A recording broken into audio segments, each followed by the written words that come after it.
अनौब video अमदा अमुकना तराम नोक्सरी mental health का मरी लेनबा topic की मखा चथरक पोइना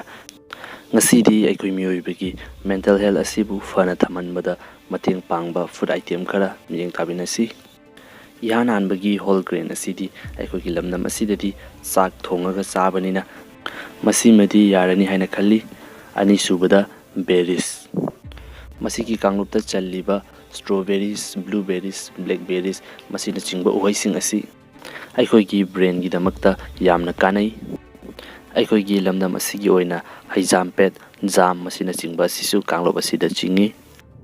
हाइरिबा कांगलोप असिगी उहैसिंग असिदा अखोई बॉडी सेल्सिंग असि रिपेयर तौबदा मतेंग पांगबा एंटीऑक्सीडेंट की चांग असि अदुकी मतिक यामना वांगना यावी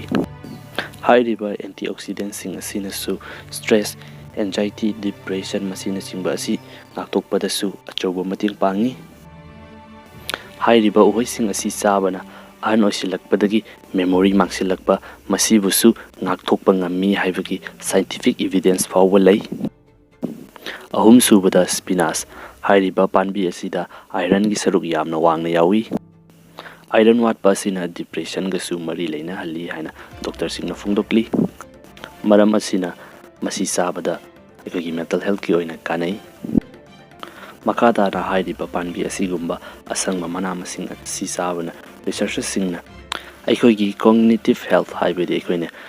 करिगुम्बा अमा निंगसिंगबा कंसंट्रेशन तौबा अनौबा नॉलेज अमा तानसिनबा नत्रगना डिसीजन मेकिंग मसिना चिंगबा असिदा अखोई ब्रेन असि मपांगन यामना कनखदहली हाइना थमली मथंग असिना बीन्स अखोई हवाई मरु मसिना चिंगबा असिनी मसिदा प्रोटीन की सरुक चांग यामना वांगना याउरी प्रोटीन साबदा चंगलिबा कंपोनेंट एमिनो एसिड असि अखोई मियोइबगी ब्रेन की न्यूरोट्रांसमीटर हाइरिबा ब्रेन सेल सिंगबु अमगा अमगा पाव फाउदोक फाउजिन तौनबा लैरिबा असि साबदा मसि चंगी